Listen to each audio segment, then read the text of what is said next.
동사나 실사인 소테리아. 구원은 그리스어에서 여러 의미를 갖습니다. 7가지 뜻이 있는데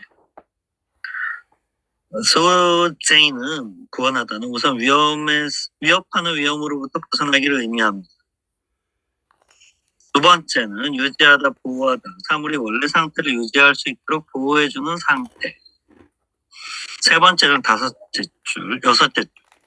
두 번째 의미와 가깝지만 보다 도덕적인 의미에서 순결성, 명예, 경우에 따라서는 기업과 같은 것을 보존, 보호하다. 순종성의 유지, 이런 뉘앙스가 있고. 네 번째 의미는 법률적. 예를 들어 변호사, 아무튼 타인을 위해 말하는 사람이 누구를 구하는 것은 명백히 가해진 고소로부터 그를 벗어나게 하는 겁니다. 동시에 그것은 그의 혐의를 벗기는 일이며 그가 결백함을 증명하는 겁니다. 다섯 번째로 소제스타이, 수동형은 이전의 상태 그대로 존속하고 유지된다. 소주가 던질되지 않고 신선한 상태로 보존 유지된다. 다음 페이지 셋째 줄, 여섯 번째로 소제인은 더욱 긍정적인 의미, 선을 행하다, 복락을 확보하다, 사물, 사람, 집단의 적절한 상태를 확보하다.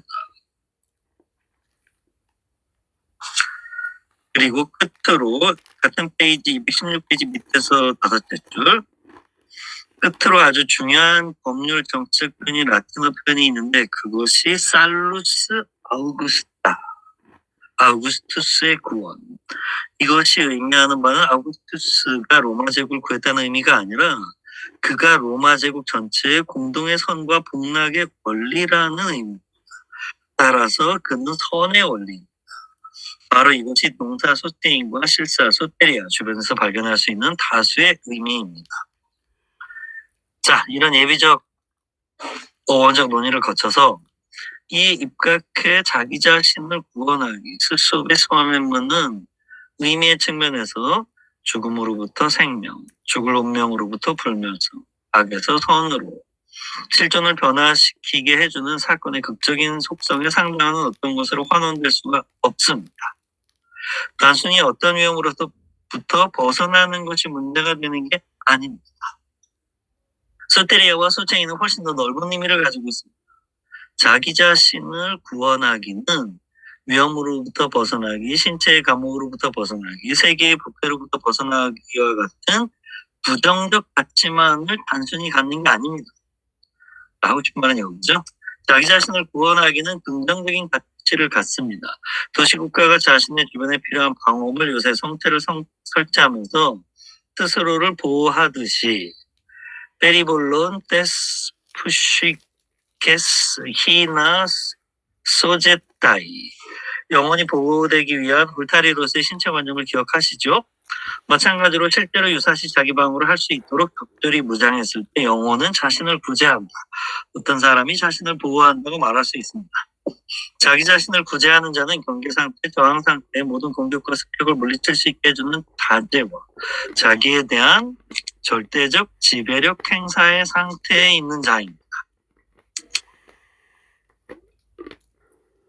구원은 자기 지배예요. 마찬가지로 자기 자신을 구제하기는 지배나 노예 상태로부터 벗어나기, 위협받고 있는 억압으로부터 벗어나기, 권리를 회복하기, 자유와 독립성을 회복하기 등등을 의미합니다. 자신을 구제하기는 자기 주변에서 일어나는 사건들이 무엇이든지 간에 포도주가 보존되듯 결코 변함없는 연속적인 상태 내에서 자신을 유지하기를 의미합니다.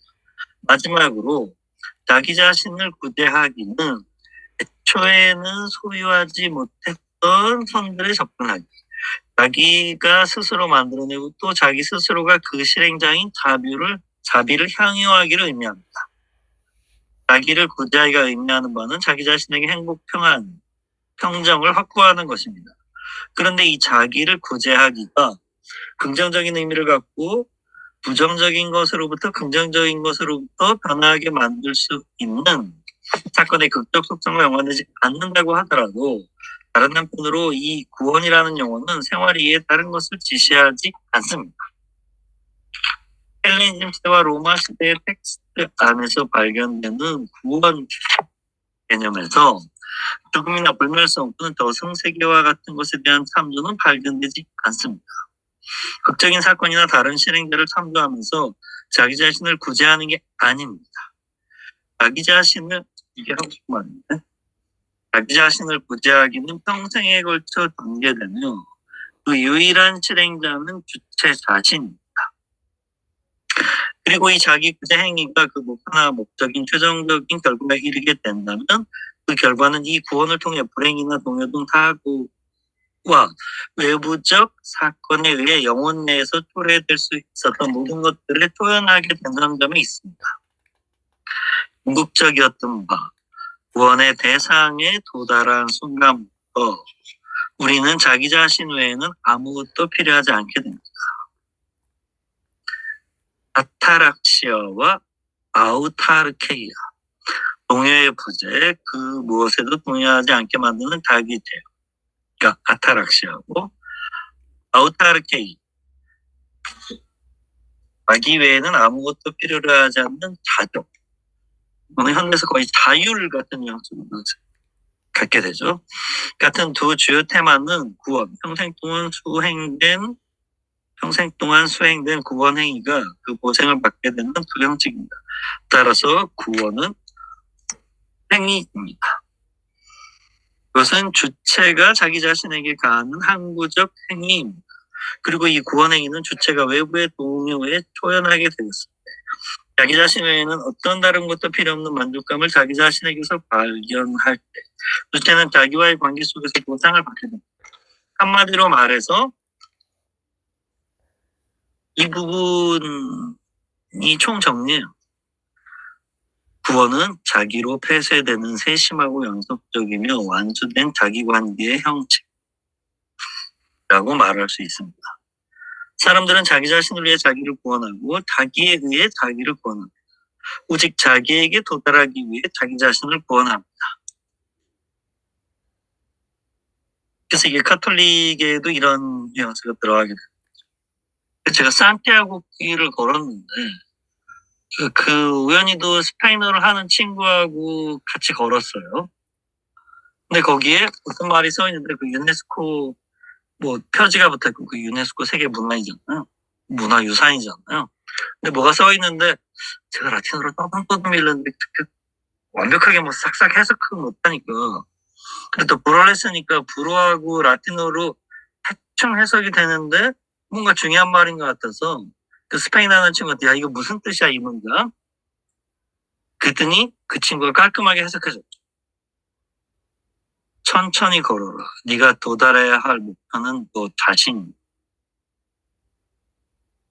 그게 딱 이런 맥락에서 파생된 거예요. 이런 맥락이 카톨릭에 흘러 들어간 거죠. 헬레니즘과 로마 철학의 헬레니즘과 로마의 철학적 구원에서 자기는 구원의 동인, 대상, 수단, 목적입니다.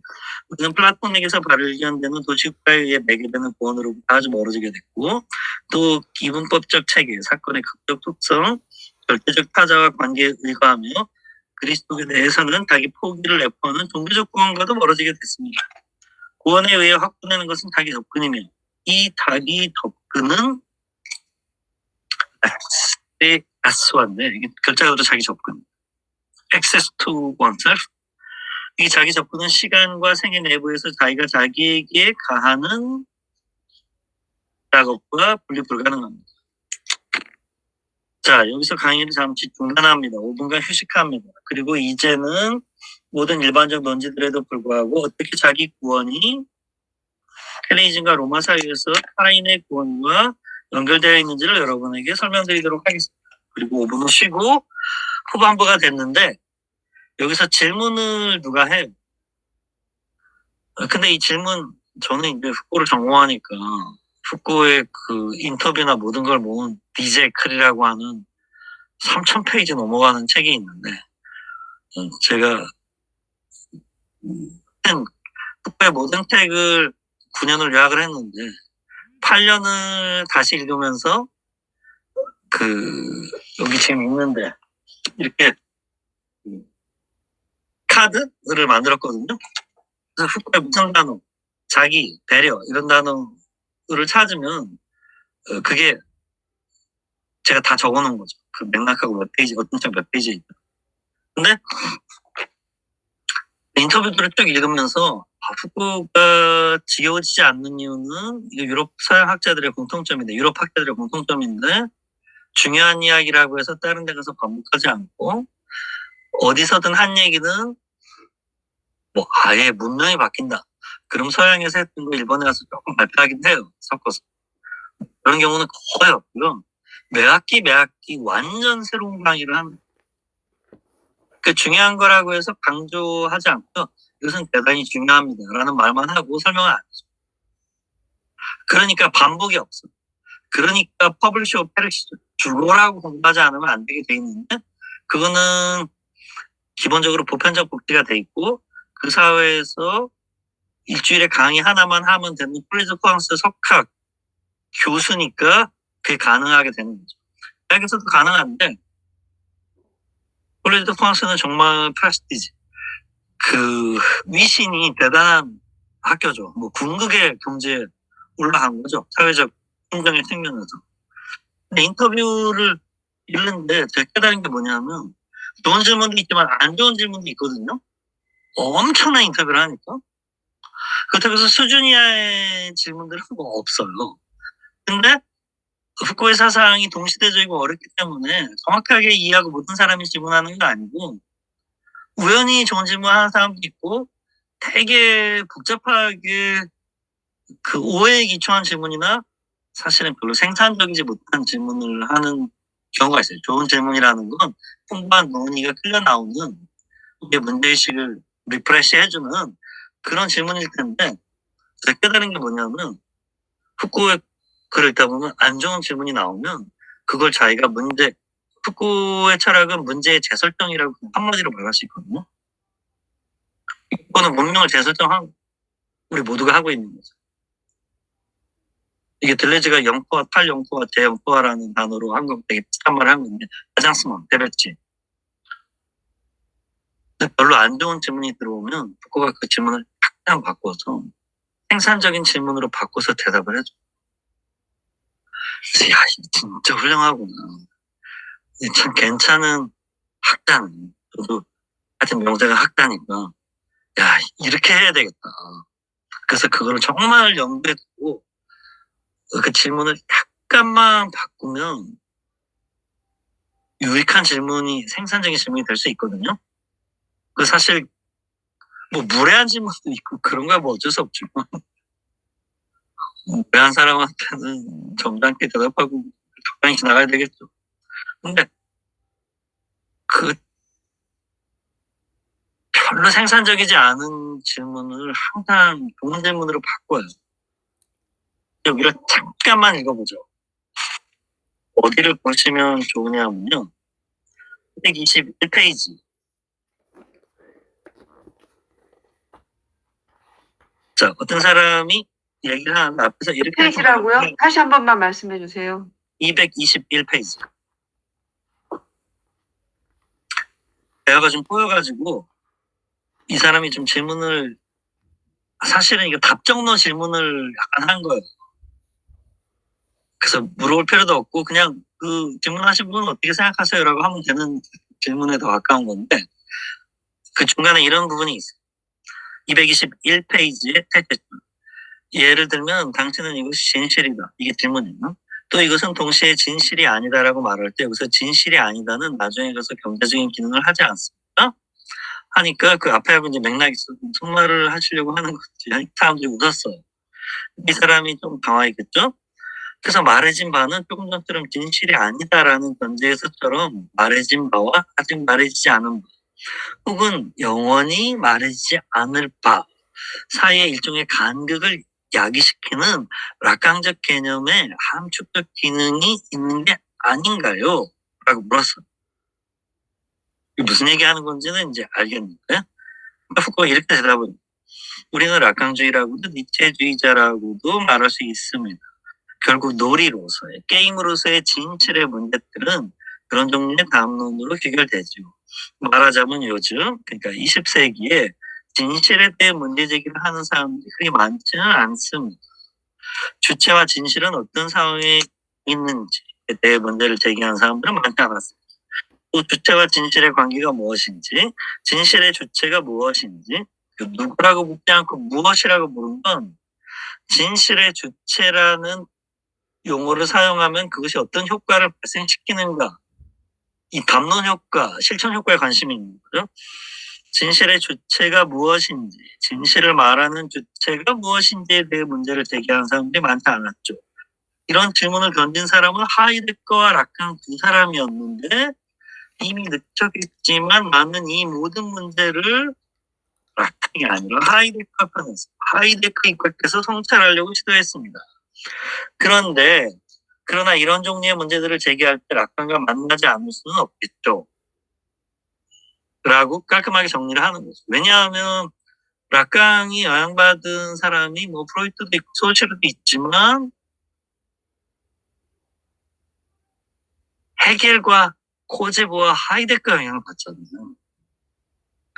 근데 후코는 광기 역사 이후로 안티 정신분석, 안티 심리학이란 말이죠. 그래서 이 사람이 아마 정신분석적 백그라운드가 있어서 이걸 물어본 건데 라칸이 영향받은 하이데거식으로 제가 라칸을 재해석하고 있는 거죠라는 답을 한 거죠, 지금. 그리고 이 사람이 또 이야기를 하면 생산적이지 않은 논의가 이어지니 다른 질문은 없으신가요? 하고 돌린 거예요. 그때 후쿠에게 쪽지가 전해져요. 이 질문은 좋은 질문이라고 본 거죠. 그래서 대답을 길게 해줘요. 첫 강의에서 당신은 자기 배려와 데카르트 모델을 대립적으로 설정했습니다. 이후의 강의에서는 이러한 대립이 환기되지 않는 것 같은데 왜 그렇습니까? 자, 오늘 당신이 이 질문을 하시는 것은 참 재밌는 일입니다. 왜냐하면 나는 정화적인 것과 관련해서 오늘 그 문제를 재검토하려고 했었거든요. 근데 이 문제는 제가 제기하고자 하는 문제는 근본적인 게 틀림없습니다. 즉 역사적이고 동시에 우리가 진실과 맺는 관계에 대한 문제이기도 한 문제가 플라톤이고 플라톤주의적 관점에서 모든 철학을 기초하는 알키비아데스 이후로 제기되었습니다. 그 질문은 뭐냐? 어떤 대가를 치르고 나는 진실에 접근할 수 있을까? 즉, 이 대가는 다음과 같은 질문의 형태로 주체 내부를 자리 잡았습니다. 즉, 내가 나 자신에게 가해야 하는 작업은 무엇인가? 나는 나 자신을 무엇으로 만들어야 할 것인가? 진실에 접근하기 위해 나는 내 존재를 어떻게 변형시켜야 할 것인가?가 그것입니다.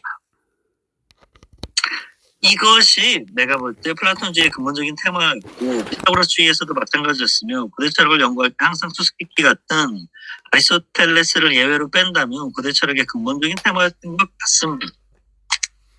주체가 주어진 원래의 상태로서는 진실에 접근할 수 없다고 보는 게 고대의 보편적 특성, 근본적 원리였습니다.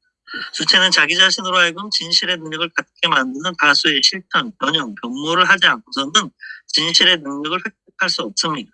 이 테마는 근본적이라고 생각이 되고 그리스도교는 고대에는 존재하지 않았던 새로운 요소, 즉 계시된 성서 내에서 성서와 신앙의 관계라는 여러 조건들 가운데 하나를 통과하면서 이 테마 속에 쉽게 자리 잡을 수 있었습니다.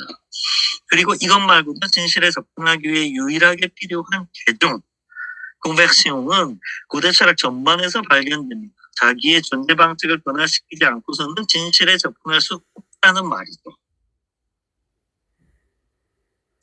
데카르트가 준거가 되지만 그 밖에 이전의 복잡한 변형의 영향을 받아 주어진 그대로의 주체가 진실의 주체가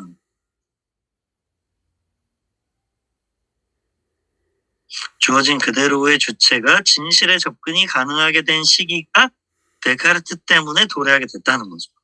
과학적 실천을 수양을 없애버립니다.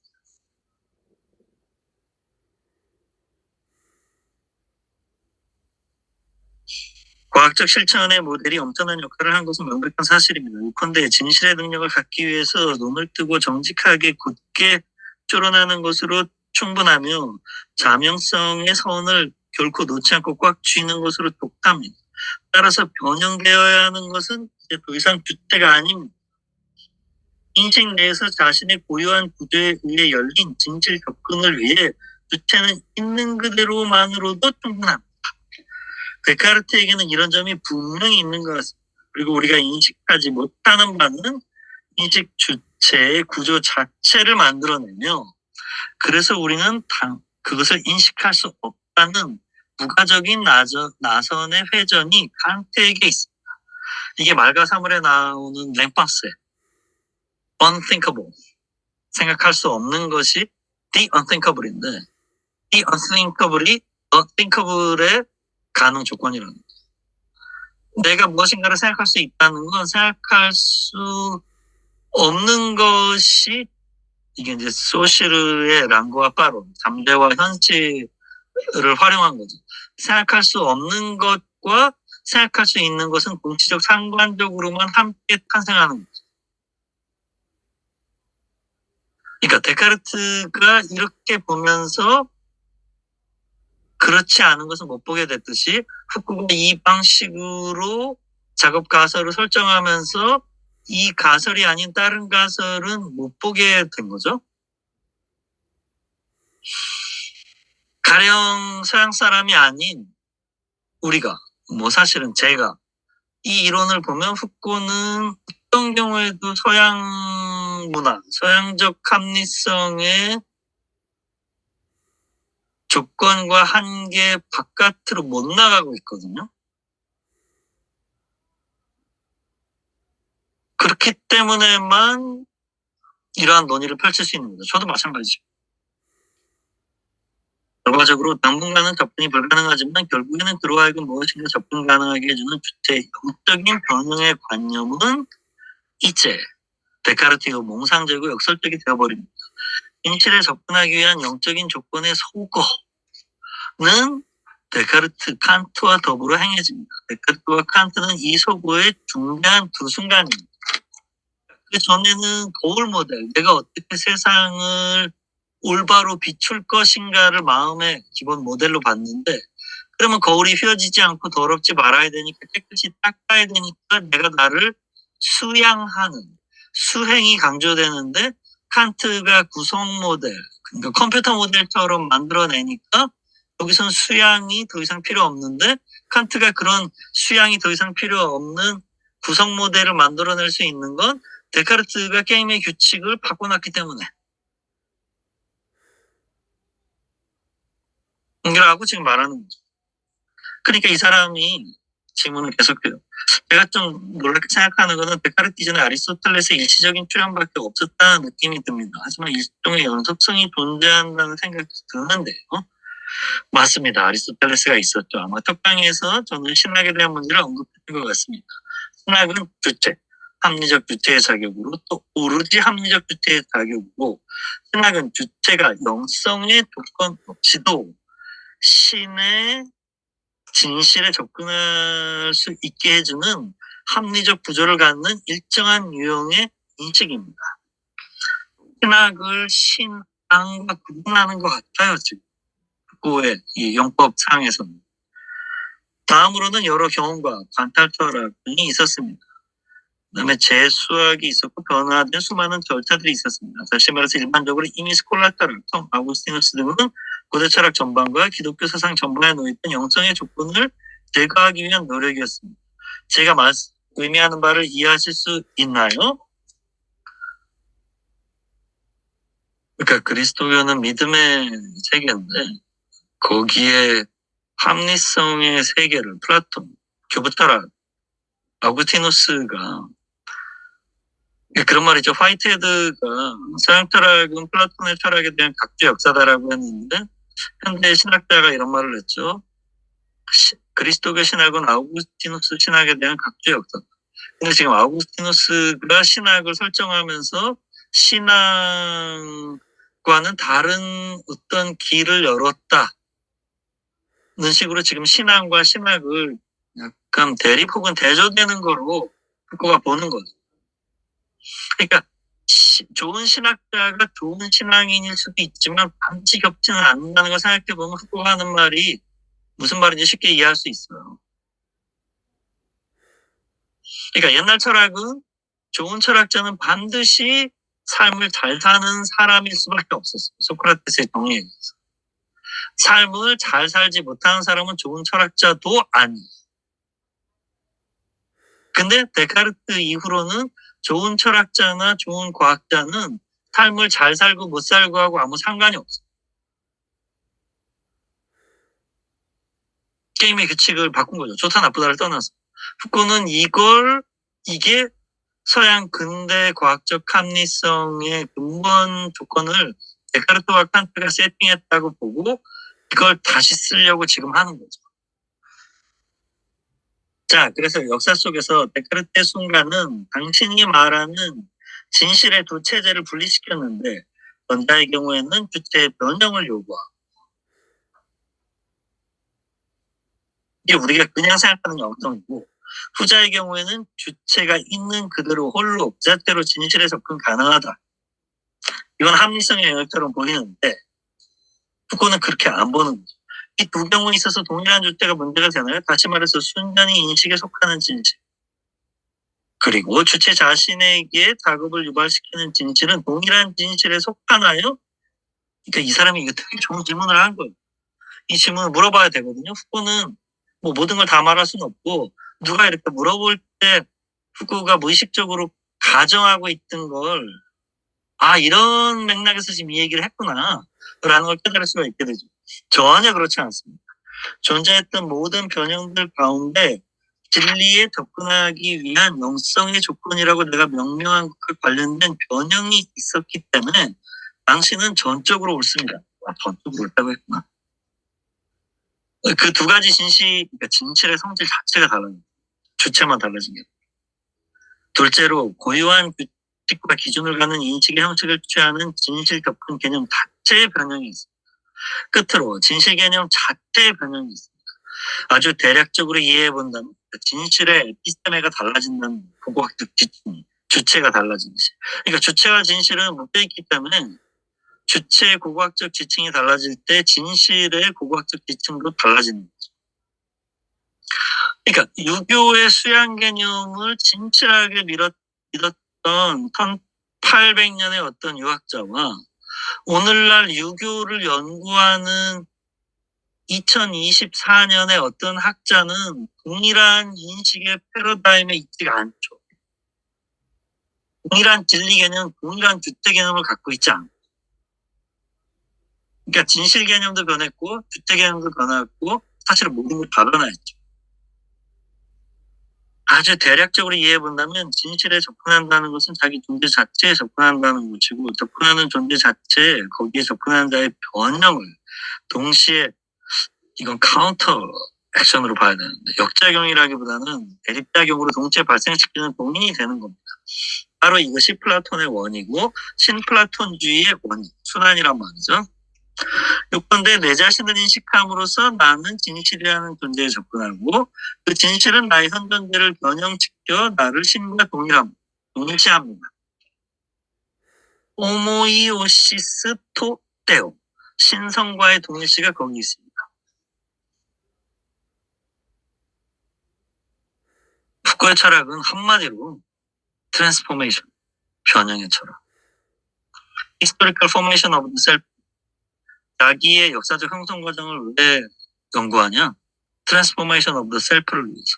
그 공부해서 내 지식을 늘리기 위해서가 아니라 어제와 다른 내가 되기 위해서. 펑스의 오트모, 위브 오트모. 다르게 살고 다르게 생각하기 위해서.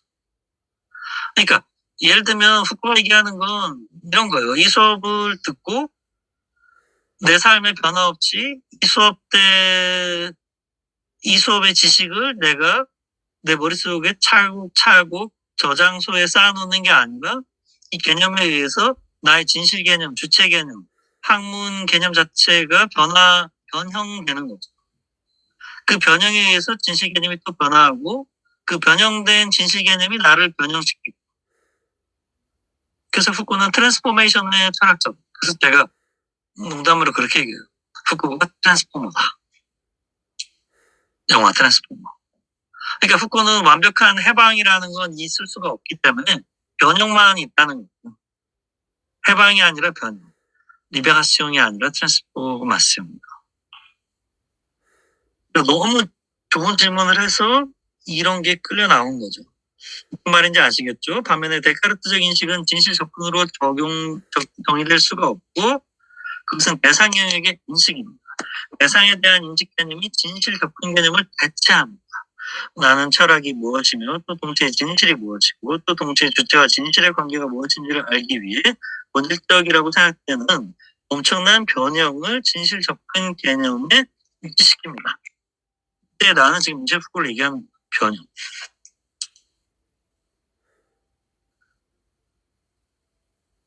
그러니까 8년 동안 책을 안 쓰고 8년 후에 1984년 6월 25일 날 죽었는데 3월에 성역사 2권, 쾌락의 활용과 3권, 자기 배려를 5월에 내고 6월 25일 날 사망했는데 그 2권, 쾌락의 활용의 서문에 모디피케이션이라고 했고 내가 왜 이렇게 원래 예고된 대로 책을 내지 않고 다른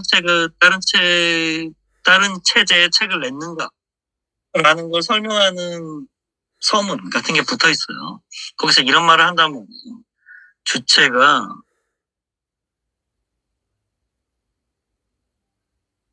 고전적 칸트나 하버마스처럼 서로 입법자로 자기를 칭하면서 네가 무엇을 해야 되고 무엇을 해서는 안 되는지 그리고 인식에 의해서 자기의 정체성이 강화된다는 식으로 말하는 이게 하버마스에 대한 철저한 비판입니다. 사실은 해결주의에 대한 비판입니다. 비판이 철학이 아니라 자기가 공부하고 배우는 것에 의해서 자기 자신 스스로의 변형을 가져오며 이제까지의 자기와 다른 나, 아직 한 번도 존재하지 않았던 다른 나가 되려고 하는 노력이 아니라면 철학이란 도대체 무엇이겠습니까? 이렇게 말하거든요. 주체나 에고를 자기를 강화하는 건 철학이 아니라 에고의 방어 기제고 데카르트 노선이고 자기가 배우는 것에 의해서 자기의 변형이 불가피하게 발생하는 방식으로 주체와 진실의 관계를 리셋해야 된다. 재구성해야 된다. 그런 말을 하는 거죠. 지금 그 얘기를 하는 거예요. 변형. 나는 올해 강의에서 대상에 대한 인식을 제쳐놓고 철학과 영성이라는 축에 입각해 이 거대한 변형을 연구하려고 합니다. 이제 강의를 계속해도 될까요? 그렇게 하죠. 그 다음은 넘어가서 이 문제까지 열심히 읽어야 되니까 270페이지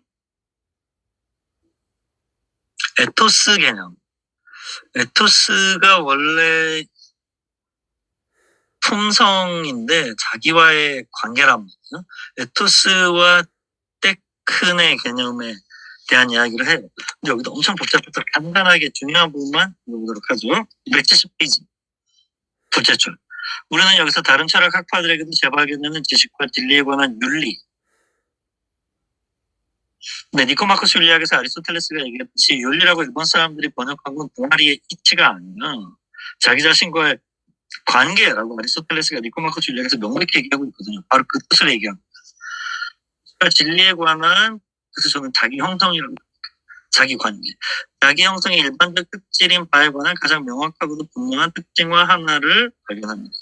요컨대 배가 배격된 바, 구별점, 설정된 경계는 이번에 세계의 사물과 인간성에 속하는 바의 구분과 관련되지 않습니다. 그것은 신, 세계, 인간에 대해 알고 인식하는 방식상에서의 구분이고 이것은 자연에 대해서도 효력을 갖습니다. 제가 말하려고 하는 바는 이런 구분이 행위하는 방식, 주체의 에토스, 자기와 관계만 맺는 방식에도 영향을 미치게 된다는 것.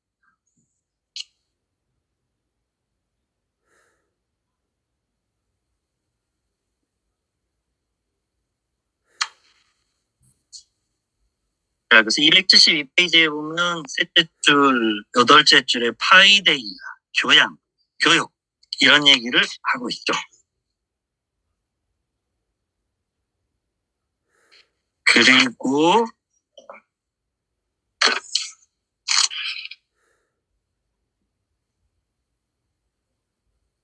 그리고 피지올로기요.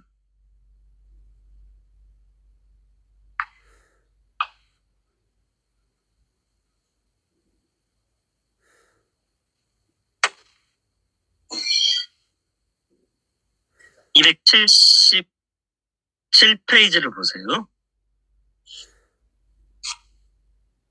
둘째 줄. 그 결과 세계에 대한 알은 주체가 자기 자신에게 가하는 작업 내에서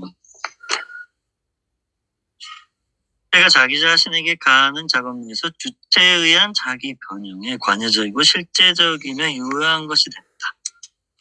그러니까 세계에 대한 암, 그게 타인들이거나 세계에 대한 암, 우리는 지금 동아시아에 속하고 2024년이고 그런 암과 나 자신의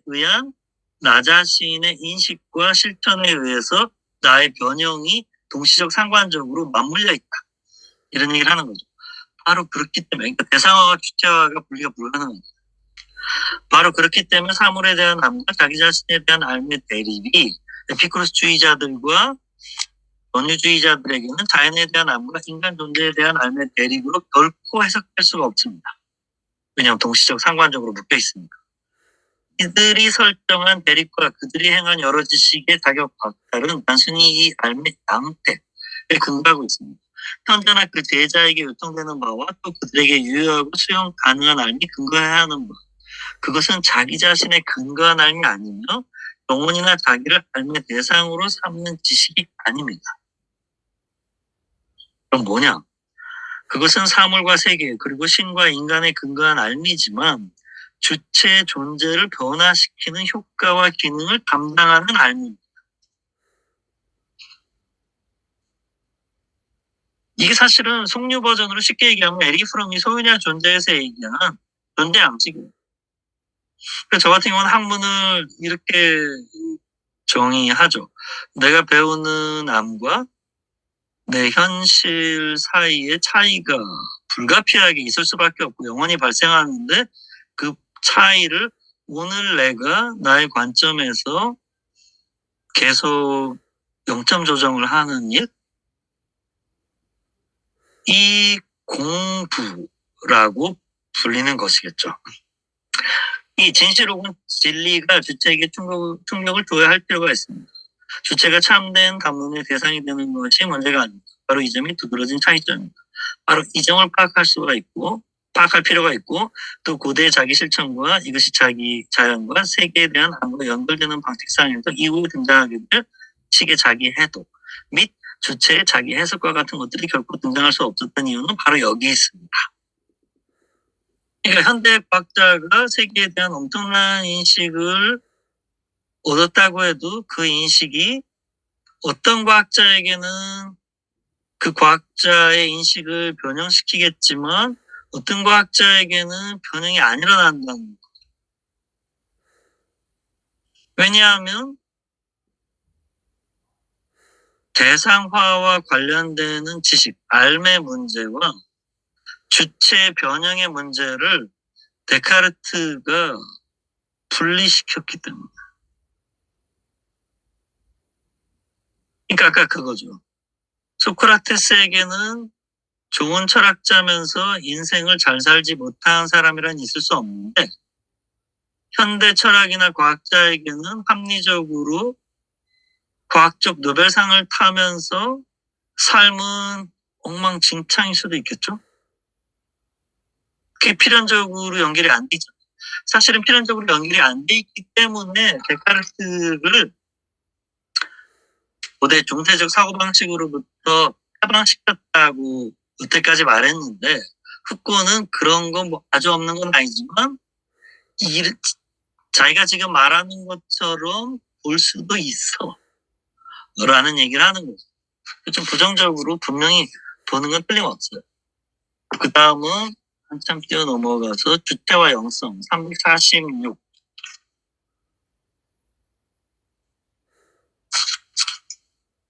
자, 그래서 346쪽의 넷째 줄 나눠드린 그거대로 지금 하고 있는 거죠.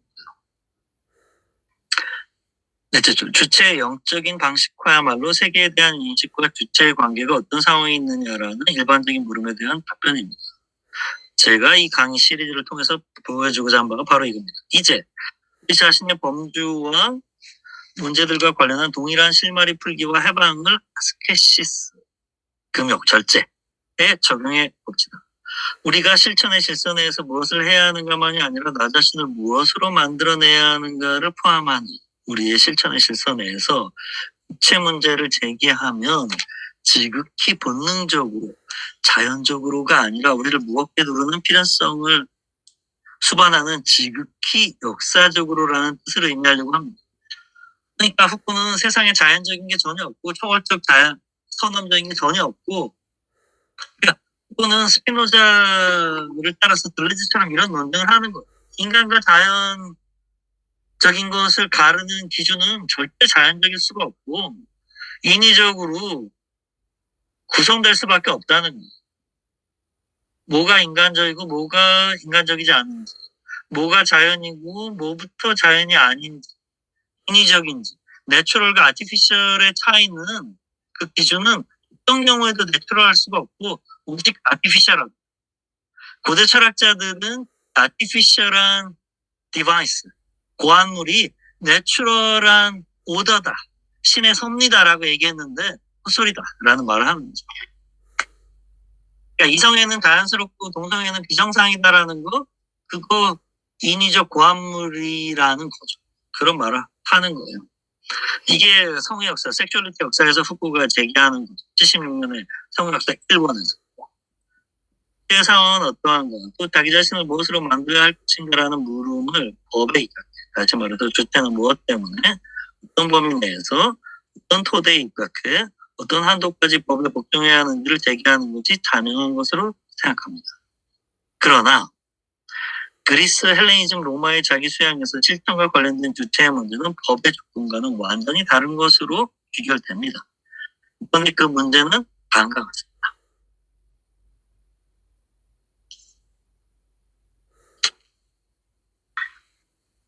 자신이 진실된 바를 알 뿐만 아니라 그것을 말하고 실천하며 수련하는 한에서 주체는 어떻게 적절히 행동할 수 있고 자기 자신이 있어야 하는 바대로 존재할 수 있을까 합니다. 보다 정확히 말하면 그리스 로마인이 주체와 실천의 관계에 대해 제기하는 문제는 어떤 한도 내에서 진실을 인식하고 말하며 실천하고 수련하는 것이 주체에게 행해야 하는 바대로 행하게 해줄 뿐만 아니라 또 존재해야 하는 바대로, 또 존재하기를 원하는 바대로 존재할 수 있게 해주는지를 아는 것입니다.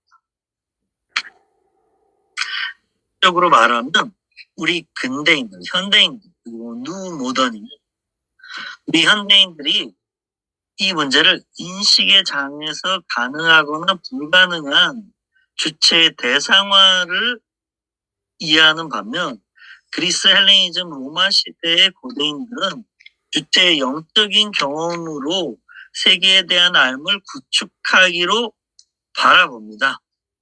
다시 말하면 우리 근대인이 이 문제를 법질서의 주체 예속으로 이해하는 반면 그리스 로마인은 진실의 실천을 통해 주체를 최종적 목표로 구축하기로 이해합니다. 여기서 모든 회고적인 투사를 우리에게 경고하는 이질성이 존재합니다. 오늘 우리가 그렇다고 해서 아나크로닉하게 시대착오적으로 고대 그리스 사람들도 그랬을 것이다라고 보면 안 된다는 거죠. 즉, 자, 주체성의 역사는 주체와 진실의 관계에서,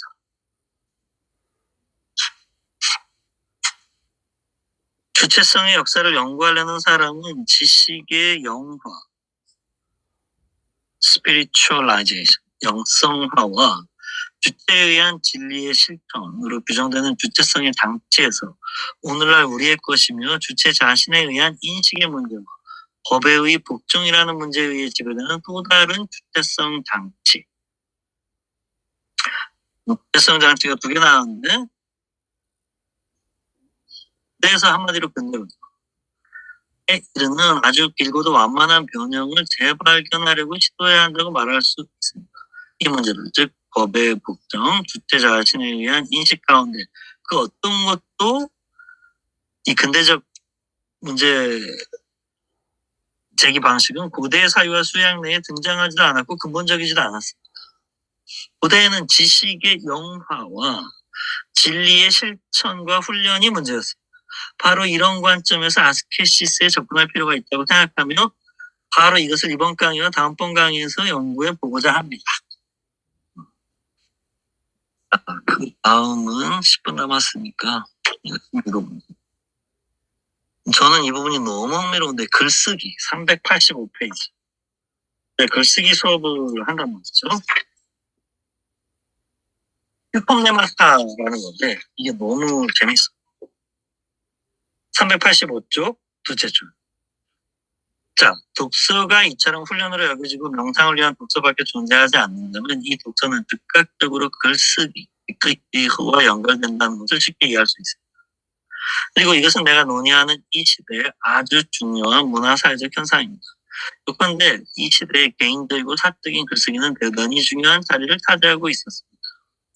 이러한 절차의 시작에 영혼을 대는 것은 어려운 일이지만 기원후 1, 2세기에서 취해보면 글쓰기가 자기 수련의 한 요소가 되어버렸고 늘 한층 더 그렇게 단원된다 라는 사실을 알 수 있습니다.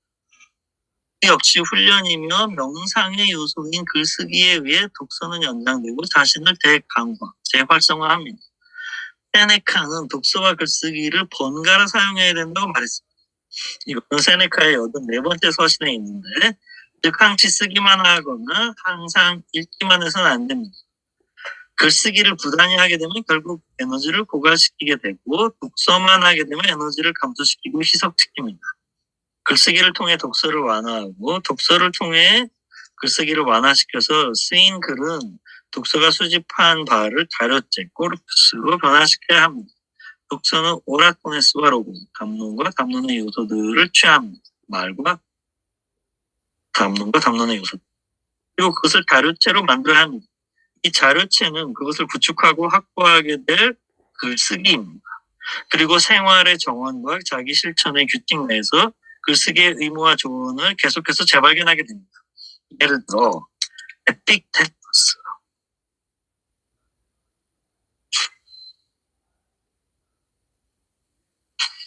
에 있어 명상하고 글을 쓰며 자기 수련을 해야 한다는 조언을 발견할 수 있습니다.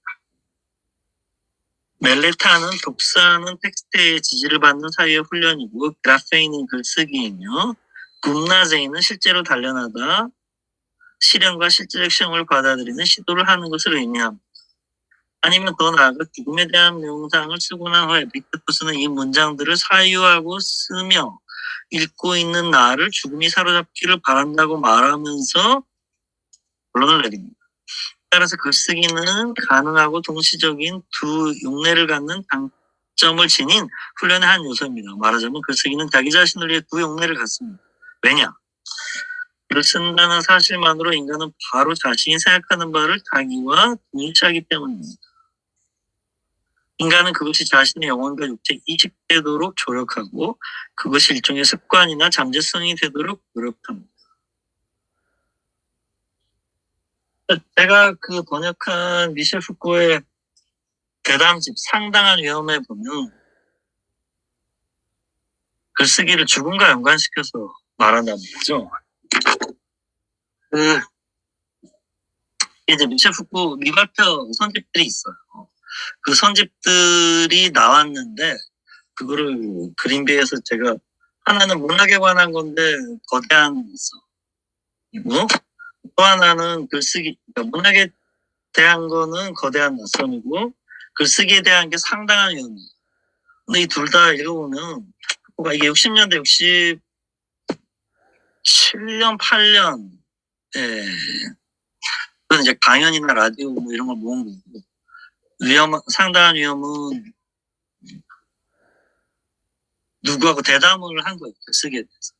근데 이걸 읽어보면 그거가 참 훌륭한 문패가 왔는데 70년 이후 니체주의가 원래도 있었지만 표면에 올라오면서 문체를 사실상 그 아름다운 문체를 버리는데 되게 아쉽습니다. 이게 그 스타일이나 모든 게 달라지죠. 변형입니다. 자, 그래서 그 이야기가 390페이지까지 가는데 그 389페이지 중간 시작하는 단락을 보세요. 여기까지. 그래서 종교개혁의 맥락과 1, 2세기와 2세기의 것과 상당히 유사한 윤리적 형식과 문제의식으로 회귀하려는 운동의 맥락에서 이런 종류의 메모, 하여튼 사적인 일기, 생활일기, 실존항해 일지와 서신교환이 부활하는 것을 보게 됩니다. 이러한 활동들, 즉 일종의 선상일지나 서신교환의 독서, 메모, 집필과 같은 활동을 16세기 유럽에서 발생할 그것과 비교하는 것은 흥미로울 수 있을 겁니다. 모든 것은 연구하려고 하는 사람들을 위한 단서입니다. 그러니까 저나 여러분들을 위해서도 지금 듣고 말하는 거죠. 이거를 수신에 있어서의 글쓰기라는 건 정말 어마어마한 주제죠. 오늘날에는 이게 SNS나 옛날에는 일기나 뭐 일지나 메모 혹은 뭐 자성록 이런 식으로 되는 오늘날에는 SNS에 실시간으로 불리죠. 스레드 같은 경우나 페북 같은 경우도 이런 자기의 테크놀로지 글쓰기, 휴폰 메타의 관점에서 어떤 기능을 수행하는지 분리해서 분석해 볼 수가 있겠죠. 이러한 텍스트들에서 즉 루킬리우스의 서신 교환과 플루타르코스의 것과 같은 문살에서 실제로 자서전, 인생의 전기 속에서 자기에 대한 기술은 아주 적게 개입하는 반면 16세기의 이 장르가 대대적으로 다시 나타나는 순간 자서전이 중익이 된다는 것 역시 흥미롭습니다. 이 양자 사이에 기독교가 있게 될 뿐입니다. 이 말은 뭐냐면 기독교는 자기를 낮추기 때문에 기독교 이전에 자서전이 흥했는데 기독교가 르네상스 고전주의를 거치면서 그러니까 역사의 밑으로 내려가게 됐을 때 자서전이 다시 올라온다. 그러니까 자기에 대한 강조는 그리스도교의 휘브리스, 교만 개념하고 상치되기 때문에 이게 하나 양립하기가 쉽지가 않다. 적어도 이 말을 하는 거죠. 역사적으로 그런 사실이 있다. 또 그 사이에 성 아우구스티누스가 있게 될 것입니다. 고백의 저자.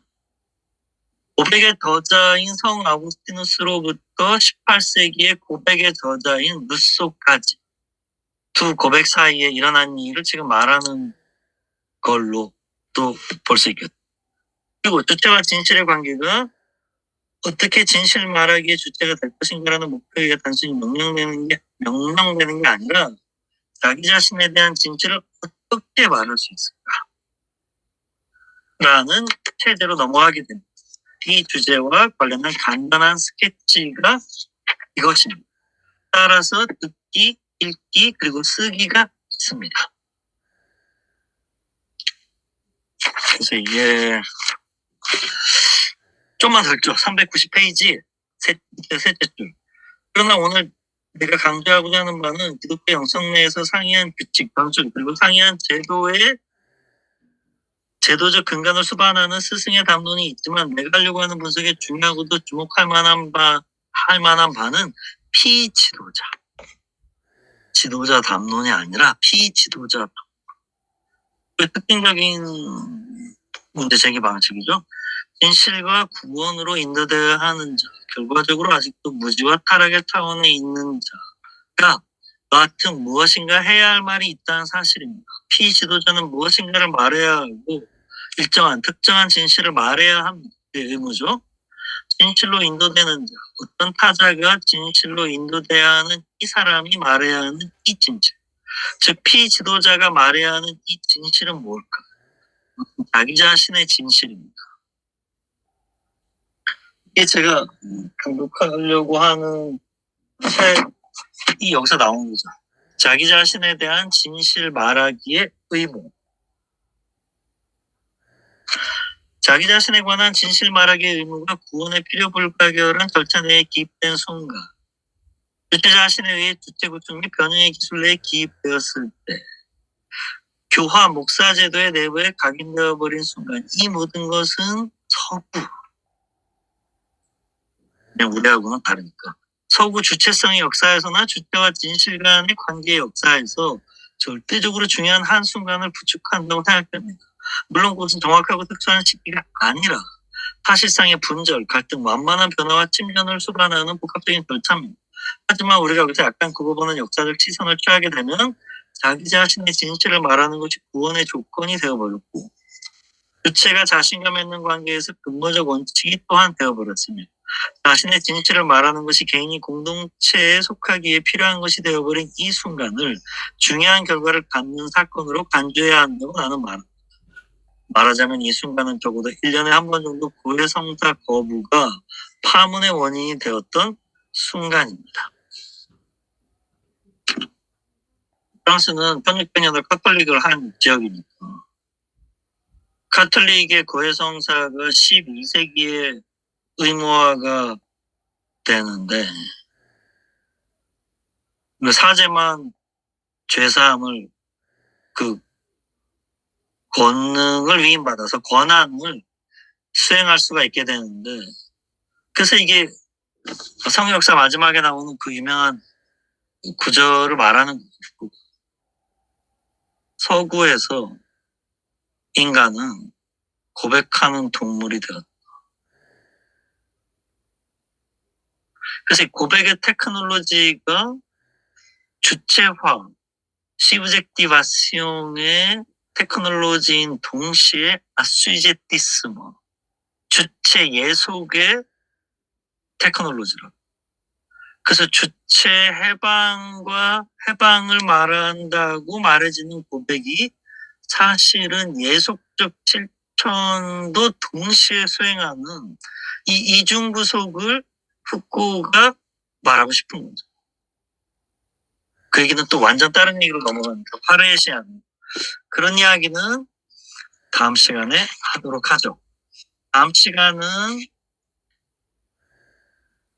자기 자신에 대한 진실을 말해야 될 의무, 오늘 391페이지부터 다시 읽도록 하죠. 네, 감사합니다.